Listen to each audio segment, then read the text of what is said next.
반짝인다고 모두 금은 아니다. 이런 서양 속담, 격언이 있습니다. 여러분, 이 문장이 제일 처음 쓰인 곳은 세익스피어의 작품입니다. 꽤 오래됐죠. 세익스피어의 작품 베니스의 상인에 나오는 문장입니다. 처음 선보였는데 그때 그 당시에는 많이 알려지지는 않았던 것 같습니다. 근데 이 문장이 미국에서 많이 쓰이게 된 것은 아마도 1800년대가 아닐까 싶습니다. 1848년 제임스 마샬이라는 목수가 미국 캘리포니아에서 금광을 발견합니다. 캘리포니아에 금광이 발견됐다는 소식이 미국 전역의 뉴스를 통해 알려집니다.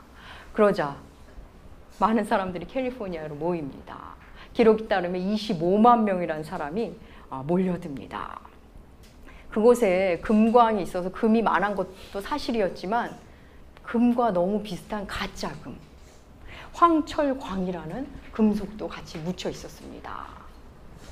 그래서 사람들은 그 금광을 찾아다니면서 이게 진짜 금인지 아니면 금과 너무 비슷한 황철광인지를 구별해내야 했습니다. 그러면서 아마도 이 반짝인다고 모두 금은 아니다 라는 말이 아주 많이 쓰이게 되지 않았을까 싶습니다.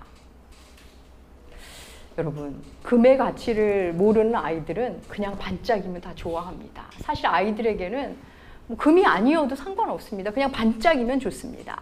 근데 이 금의 가치를 아는 어른들은 반짝인다고 금이 아닌 게 반짝여도 아무 의미가 없습니다. 반드시 금이어야 합니다. 금의 가치를 알기 때문입니다. 반짝인다고 모두 금은 아니다. 사랑하는 여러분, 성경을 말한다고 모두 복음은 아닙니다. 그럴듯한 명분을 가졌다고 다 하나님의 뜻도 아닙니다. 여러분, 이른바 명품, 이 명품에만 가품, 짝퉁이라는 게 있습니다. 정말 우리에게 유명한 명화에만 가짜 가품이 나옵니다. 어설프게 유명한 제품에는 가짜가 나오지 않습니다. 가짜가 있다는 것은 그만큼 유명하고 가치 있다는 것에 대한 반증입니다. 기독교의 이단과 사이비가 많은 이유입니다. 요즘은 웬만한 분별력으로는 구별하기 어려운 사변적 논리로 우리 진리를 공격하는 많은 이단과 사이비들이 있습니다. 듣고 보면 다 그럴듯합니다. 여러분, 영적 갈망은 있지만 성경을 모르는 사람은 언제든지 그들에게 넘어갑니다. 약간의 영적 갈망에 인정받고 싶은 강한 욕구, 이게 좀 잘 버무려지면 약간의 성경 구절을 던져주고 약간의 친절, 그리고 약간의 위로와 약간의 인정만 해줘도 모두 이단으로 넘어갑니다. 오늘날은 영적으로 매우 치열하고 무서운 시대입니다. 교회 아니라고 안전한 시대도 아닙니다. 사람들은 모두 세상에 지식을 많이 이미 받았기 때문에, 교육을 받았기 때문에 더더욱 자신만의 선악과를 하나씩 다 심어놓고 열심히 물을 주면서 키우고 있습니다. 그리고 열매까지 맺는 시대가 되었습니다. 우리는 지난 2주간 하나님의 뜻에 대한 큰 줄기를 살펴보았습니다. 하나님의 선하시고 기뻐하시고 온전한 뜻이 무엇인지를 분별하도록 하라 라는 성경의 명령을 함께 보았습니다. 오늘은 데살로니가 전서 본문을 통해 이 분별의 의미를 좀 더 구체적으로 나눠보도록 하겠습니다. 데살로니가 전서와 후서는 사도 바울이 데살로니가 교회에 쓴 편지입니다. 당시 데살로니가 교회에는 종말론에 대해서 곧 세상이 끝날 거라는 얘기를 많이 하는 거짓 선지자들이 참 많았습니다. 그리고 율법주의에 이렇게 푹 젖어든 유대인들의 공격도 굉장히 많이 받았습니다. 사도 바울은 그런 데살로니가 교회에게 분별하고 깨어 있어라. 분별하고 깨어 견고히 서 있으라고 내내 권면합니다. 오늘 본문은 우리에게 말합니다. 범사헤아려 좋은 것은 취하고 악한 것은 버려라. 모양이라도 버려라. 여러분, 선을 취하고 악을 버리기 위해서 먼저 해야 될 것은 범사에 헤아려 보는 겁니다. 범사에 헤아려는 거, 보는 거, 살펴보라는 겁니다. 여기서 헤아려 보다, 이 단어는 관찰하다, 실험하다 라는 단어로도 번역할 수 있는 단어입니다. 분석하고 실험할 때 쓰는 단어. 특별히 금속류가 진짜인지 가짜일지 인지 밝혀낼 때 쓰는 단어입니다. 여러분, 헤아려 보려면 실험도 해야 되고 관찰도 해야 되고 시간을 내야 됩니다. 또 에너지도 쏟아야 합니다. 이게 과연 옳은지, 취하면 좋은 건지, 버려야 할 것인지, 성경은 어떻게 말하고 있는지 헤아려 보려면 시간과 에너지를 쏟아야 합니다. 여러분, 성경은 우리에게 무작정 믿으라고 하지 않습니다. 우리를 생각으로, 사유로 초대한다는 거 아십니까? 그래서 히브리서는 우리에게 이렇게 말합니다. 우리 히브리서 5장 14절. 주보에 실었습니다. 히브리서 5장 14절. 네, 우리 함께 읽겠습니다. 단단한 음식은 장성한 자의 것이니 그들은 지각을 사용함으로 연단을 받아 선악을 분별하는 자들이니라. 예, 믿음의 장성한 자들은 지각을 사용한다. 그리고 여기서 연단은 훈련으로 보시면 됩니다. 믿음의 장성한 자들은 지각을, 이성을, 지성을 사용한답니다. 그리고 말씀의 훈련을 받기 시작합니다. 그래서 선악을 분별하게 됩니다. 여러분, 믿음은 이성과 상식을 무시하지 않습니다. 이성을 뛰어넘을 수는 있습니다. 초이성. 또 상식을 뛰어넘는 일은 일어날 수 있습니다. 신앙 안에서는 이성을 뛰어넘는 일, 이성을 초월하는 일이 일어나지만 이성에 반하는 일은 일어나지 않습니다. 또한 상식을 뛰어넘는 일은 일어나지만 몰상식하지 않습니다. 그렇습니다. 신앙은 여러분 도리어 지성을 추구합니다. 여기서 지성이란 세상 학문, 세상 공부를 많이 하는 그런 지성을 말하는 게 아닙니다. 성경 말씀에 대한 지성입니다. 성경은 내내 우리에게 말씀을 많이 알고 깊이 알고 깨닫기를 늘 촉구합니다. 그런 지성적 신앙을 촉구합니다. 그리고 그 말씀을 삶으로 사는 실천력, 그걸 요구합니다. 지성적 신앙이 실천으로 옮겨질 때 우리의 속사람은 이제 자라나기 시작하고 깊어집니다. 지성적 신앙은 실천적 신앙으로 이어지고 실천적 신앙은 지성적 신앙을 근거합니다. 여러분, 말씀을 알고 행함이 없으면 야고보서 기자의 말대로 죽은 신앙입니다. 또 말씀에 근거하지 않은 채 열심을 하는 사람은 결국 자기 공로로 자기 의만 주장할 뿐 교회에 덕을 미치지 못합니다. 사랑하는 여러분, 성경 안에는 굉장히 비슷하고 얼핏 보면 너무 유사하지만 방향이 완전히 다른 일들이 나옵니다. 사건, 개념, 그런 것들이 나옵니다. 먼저 창세기에 사람이 손으로 만든 어마어마한 큰 건축물이 나옵니다. 하나는 노아의 방주, 하나는 바벨탑입니다. 하나는 하나님의 뜻을 받든 건축물이고 다른 하나는 하나님의 뜻을 거스르는 건축물입니다. 무엇인가를 열심히 쌓고 짓고 하고 있는데 그것이 생명을 살리는 방주인지 아니면 하나님의 뜻을 거스르는 하나님을 공격하기 위한 바벨탑인지 분별하지 못한다면 어떨까요? 여러분, 한번 바벨탑을 쌓는 곳과 방주 짓는 곳 한번 상상해 볼까요? 하나님의 뜻을 거스르기 위해 하나님께 저항하기 위해 쌓는 바벨의 현장. 여러분, 이곳은 활기가 넘칩니다. 지금 탑 하나 쌓는데 한 마음 한 뜻이 되어 있습니다. 으쌰으쌰 열심히 흥겹게 왁자지껄 그 탑을 쌓고 있습니다. 그런가 하면 방주 짓는 곳은 어떨까요? 노아와 아들들이 외롭게 힘들게 분투하며 쌉니다. 어느 누구에게도 이해받을 수 없는 그 일을 그들은 합니다. 당장 그 두 현장을 보면 바벨의 현장은 너무나 빛이 아름답게 나는 곳입니다. 협력과 화합의 현장으로 보입니다. 방주의 현장은 어떻습니까? 미친 짓 그 자체입니다. 말씀을 모른다면 바벨의 현장인지 방주의 현장인지 여러분 어떻게 구별할 수 있을까요? 분별하기가 참으로 어렵습니다. 또 성경 안에 유사한 용어도 있습니다. 여러분, 하나님은 거룩하신 분입니다. 하나님을 섬기는 것과 관련된 모든 것에 우리는 거룩이란 말을 이렇게 붙일 수가 있습니다. 그걸 다 씁니다. 헬라어로는 하기오스. 원어를 써서 죄송한데 알아두면 좋으실 것 같아요. 하기오스라는 거룩이란 단어를 씁니다. 그래서 하나님을 믿는 신자를 성도, 거룩한 무리라고 부릅니다. 거룩한 사람. 근데 이 하기오스는 구별되다라는 뜻입니다. 세상과 구별된 사람, 성도, 거룩. 그런데 이와 매우 유사한 단어가 있습니다. 우리 주님께서 복음서에서 그렇게 책망하셨던 바리새인들, 여러분 다 아시죠? 이 바리새파 사람들 다 아실 겁니다. 율법을 잘 지키고는 있으나 그게 자기 의가 돼서 다른 사람을 정죄하고 자신의 영적 우월감을 과시하는 오만한 그룹들입니다. 그런데 이 바리새가 무슨 뜻인지 아십니까? 파리사이오스라고 헬라어에서 나온 말인데 분리된, 구분된이란 뜻입니다. 여러분 하기오스와 비슷하지 않습니까? 파리사이오스, 구별된, 분리된이란 뜻입니다. 자신들은 율법을 모르는 너희들하고는 다르다는 겁니다. 신앙에 열심히지 못한 너희와는 다르다는 겁니다.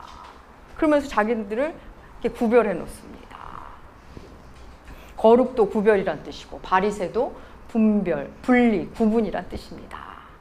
사랑하는 여러분, 거룩, 하기오스, 바리새, 파리사이오스 어떻게 구별할 수 있을까요? 쉽지 않습니다. 이뿐 아닙니다. 신약에 보면 뭐 구약에도 있죠. 짊어지는 나무 두 가지가 나옵니다. 하나는 십자가, 하나는 멍에입니다. 우리 주님은 복음서에서 말씀하신 나를 따르려거든 자기를 부인하고 날마다 자기 십자가를 지고 따르라 말씀하셨습니다. 우리가 지어야 할 것은 십자가입니다. 주님이 매라 하신 십자가. 주를 따르고자 하는 오늘날의 성도가 마땅히 지어야 할 십자가가 다 있습니다. 근데 이에 반해 사도 바울은 갈라디아서 5장에서 다시는 죄의 멍에를 매지 마라 말씀합니다. 지어야 할 십자가가 있고 벗어 던져야 할 멍에, 여러분 어떻게 구분하시겠습니까? 또 멍에도 모두 벗어야 던져야 할 것만 있는 게 아닙니다.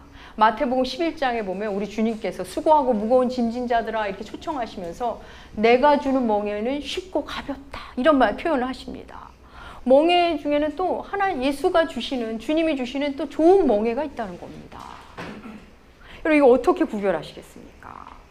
십자가와 멍에를 구별하기도 어렵고 멍에 중에 벗어 던져야 할, 다시는 지지 말아야 할 멍에와 주님이 주신 멍에를 또 구별하기도 사실 쉽지 않습니다. 아니 어렵습니다. 자신들은 방주를 짓는다고 하지만 바벨을 쌓고 있는 사람들이 있습니다. 자신들은 거룩한 무리라고 말하지만 바리새파를 이어서 사는 무리도 있습니다. 자신은 십자가인 줄 알고 열심히 지고 살았는데 사실은 자기가 만들어 놓은 멍에를 지고 사는, 그래서 모두 엉터리 삶이었다면 여러분 어떻게 하시겠습니까? 너무 끔찍하지 않습니까? 우리도 분별해야 합니다. 헤아려서 분간해야 합니다. 그렇지 않으면, 분별하지 않고 헤아리지 않으면 우리는 신앙의 이름으로 뭔가 열심히는 하는데 내 마음도 열심히 신앙에 가 있는데 기쁨도 없고 변화도 없고 그냥 자기 의의는 점점 높아지고 그러면서 세상 가치관 속에서 그대로 사는 그런 사람이 됩니다. 너무나 슬픈 인생이 됩니다. 여러분 봄에 피는 꽃 중에 유난히 분홍색 꽃이 많더라고요. 진달래, 연산홍, 철쭉. 제가 몇 차례 그 차이를 뭐 심도 있게 알아보진 않았지만 볼 때마다 구별하고 싶어서 잠시 이렇게 알아보고 딸에게도 물어보고 근데 잘 안 돼도 또 잊어버리더라고요. 진달래는 알겠는데 연산홍과 철쭉은 아직도 모르겠더라고요. 근데 여러분 저에게 사실 그 꽃이 연산홍이든 진달래든 철쭉이든 사실 상관없습니다. 잘만 알아도 제 삶에서 지장이 없어요. 그냥 보고 기뻐하고 예뻐하고 즐기고 감사하면 됩니다. 이렇듯 우리는 분별하지 못해도 잘 몰라도 크게 지장 없는 일들도 사실 많습니다. 하지만 방주인지 바벨인지 십자가인지 멍에인지 거룩인지 바리새인지 구별 못하는 것은 우리의 영의 생명과 관련 있는 매우 중요한 일입니다. 너무나도 중요한 일입니다. 일전에 어느 권사님이 제게 만남을 요청하셔서 만났습니다. 그분은 모든 게 신앙 중심이고 교회 중심이신 분입니다. 수시로 교회에 가셔서 교회를 섬기고 일하시고 허드렛 일을 감당하시고 기도하시고 말씀 보시는 분입니다. 뭐 그렇다고 나이가 많으신 분도 아닙니다. 근데 그분이 얼마나 충성된 분인지 제가 알고 있습니다. 근데 그분이 저에게 교회 안에서 힘들었던 말씀을 하시면서 말씀에 대한 궁금증을 묻기도 하고 그러면서 이런 말씀을 하셨습니다. 목사님, 저희 부부는 우리 교회에서 주시는 말씀을 생명처럼 붙잡고 살고 있습니다. 그런데 그 말씀이 잘못된 말씀이라면 우리는 큰일 나는 겁니다. 전 너무 감동받았습니다. 여러분, 그리스도인이 중요하게 여기는 것은 세상 사람이 중요하게 여기는 것과 여러분 차원이 다릅니다. 나는 지금 어디로 가고 있는 것이지? 나는 지금 하나님의 앞에 서 있는 거 맞는가? 나를 향한 하나님의 뜻은 무엇일까? 내 삶은 영혼과 마땅한 거 맞는 것일까? 여러분, 그게 중요한 사람입니다. 지금 내가 열심히 뭔가 지고 있는데 이게 십자가인지 멍해인지 또 내 행동이 하기오스인지 파리사오스인지 또 내가 쌓고 있는 것이 주님이 지으라고 하신 방주인지 아니면 내가 좋아서 내 멋대로 하나님의 뜻을 거부하고 짓는 바벨탑인지 아는 것, 우리에게는 생명처럼 중요한 일입니다. 그런데 여러분, 너무 놀라운 사실이 구석구석 숨어 있어요. 우리가 분별 없이 자기 생각에 사로잡혀 열심히 해도 놀랍게 거기에도 열매가 열린다는 거 아십니까? 그래서 우리로 하여금 계속 착각하게 만듭니다. 근데 그 열매는 이런 열매입니다. 마태복음 7장 17절과 18절. 네, 주님의 말씀입니다. 마태복음 7장 17절 18절 함께 읽겠습니다. 이와 같이 좋은 나무마다 아름다운 열매를 맺고 못된 나무가 나쁜 열매를 맺나니 좋은 나무가 나쁜 열매를 맺을 수 없고 못된 나무가 아름다운 열매를 맺을 수 없느니라. 예, 열매를 맺기는 맺는데 나쁜 열매를 맺습니다. 여기서 나쁘다는 단어는 다른 곳에서 썩은으로 번역되는 단어입니다. 열매가 맺는데 썩은 열매가 맺힙니다.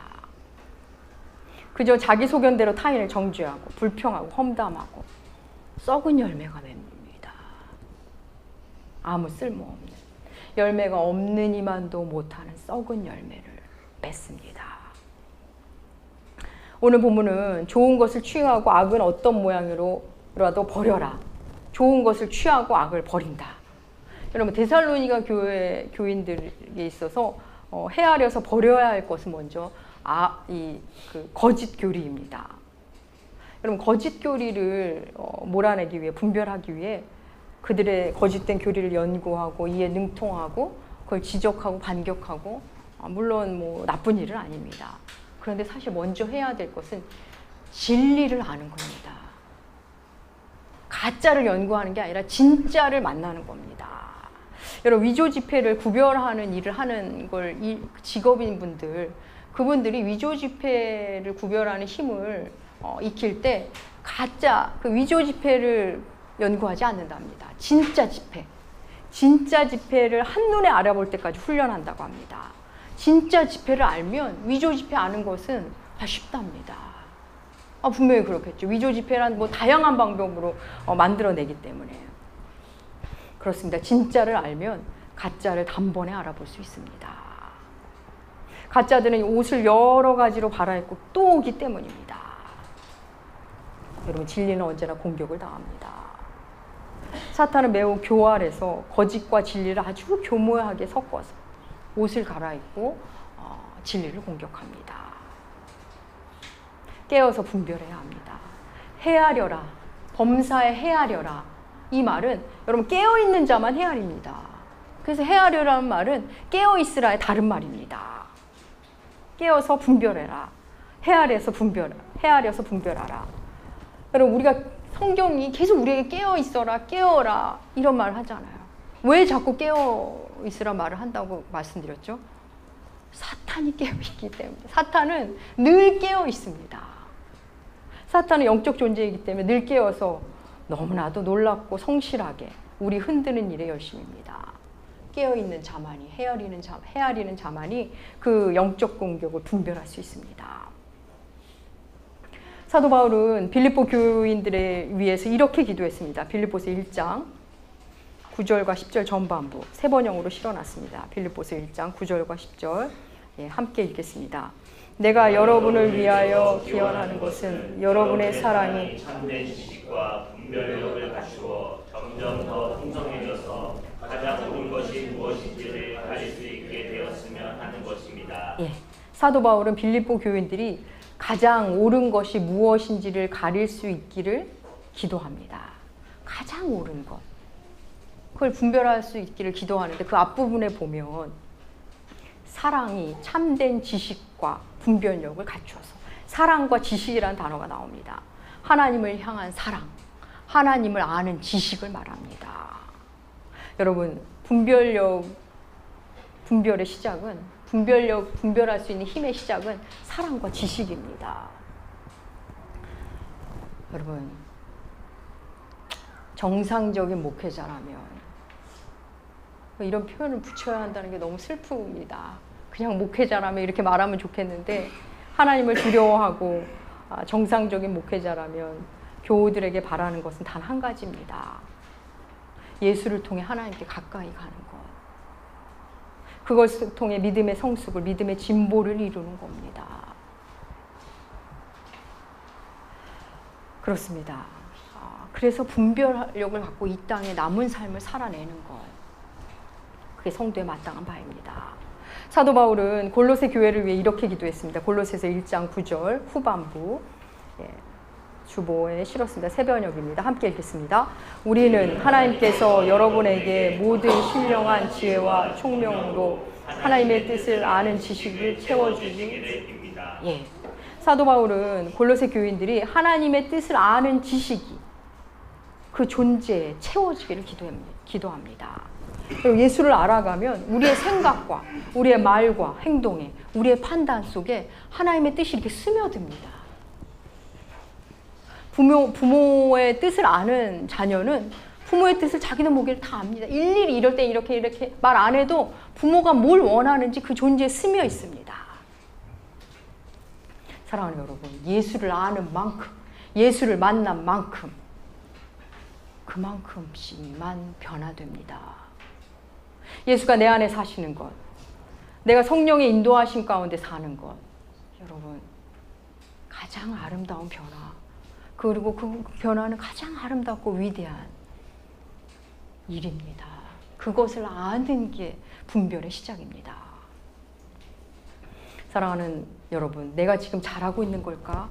내가 짓고 있는 게 바벨은 아닐까? 내가 추구하는 게 내 행동이 혹시 바리새인 같은 거면 어떡하지? 내가 져야 할 십자가는 너무 쉽게 내팽개치고 벗어던져야 할 멍에를 늘 주섬주섬 챙겨서 지고 있는 건 아닐까? 여러분, 헤아려 보셔야 합니다. 내 소견에는 선이라고 생각했는데 헤아려 보니 내 감정대로 투덜댄 거고 화낸 거고 타인에게 율법을 들이댄 건 아니었는지 헤아려 보셔야 합니다. 내 육을 살리는 일에는 그렇게 꼼꼼하게 헤아리면서도 영을 살리는 일에는 무책임하고 불성실했던 건 아닌지 헤아려 보셔야 합니다. 내가 예수를 믿은 지 그렇게 오래됐는데 나도 나름대로 말씀을 읽기 시작했는데 나도 나름대로 기도를 하는데 나는 여전히 변화가 없고 기쁨도 감사도 없다면, 우리 가정이 예수님을 사랑한다고 말은 하는데 아무 변화가 없다면, 여러분, 헤아려 보셔야 합니다. 조금 멈추시고 헤아려 보셔야 합니다. 자기의 존재를, 자기의 가정을 헤아려 보셔야 합니다. 사랑하는 여러분, 이제 추석 연휴가 시작되었습니다. 부모님과 일가 친척들을 만나실 겁니다. 명절은 우리의 신앙이 얼마나 진보되었는지 헤아릴 수 있는 아주 좋은 때입니다. 좀 더 부드럽게, 좀 더 친절하게 말하고 배려하고 섬기시기 바랍니다. 여러분, 영성이라는 것, 기도원 다니고 뭐 방언하고 물론 그런 과정은 있지만, 여러분, 우리들의 얼굴 표정, 말투, 섬기는 자세, 그게 진짜 영성입니다. 사랑하는 남은교회 교우 여러분, 하나님의 뜻은 언제나 현재형입니다. 그분께 지금 순종하는 겁니다. 오늘, 지금, 바로 이곳, 여기서 하나님의 원하시는 모습, 마음가짐, 태도, 그것부터 하시면 됩니다. 먼 훗날 나중에 하시겠다고요? 지금 못하신 분들은 나중에도 못합니다. 사랑하는 나무교회 교우 여러분, 여러분의 일상의 모든 것 범사를 헤아리시기 바랍니다. 헤아리시어 좋은 것은 취하고 붙잡고 악은 어떤 모양이라도 버리는, 내치는 여러분들 되시길 축복합니다. 기도하겠습니다. 하나님 아버지, 잘 분별하며 살고 싶습니다. 방주와 바벨을, 하기오스와 바리새를, 십자가와 멍에를 잘 분별하며 우리의 생명을, 우리에게 주신 에너지와 시간을 허투루 쓰지 않고 주님 앞에 가기 원합니다. 이 시간 고개 숙인 주님의 사랑하는 자녀들, 깨어 분별하는 삶을 살게 하여 주시옵소서. 감사드리며 존귀하신 예수님의 이름으로 기도합니다. 아멘.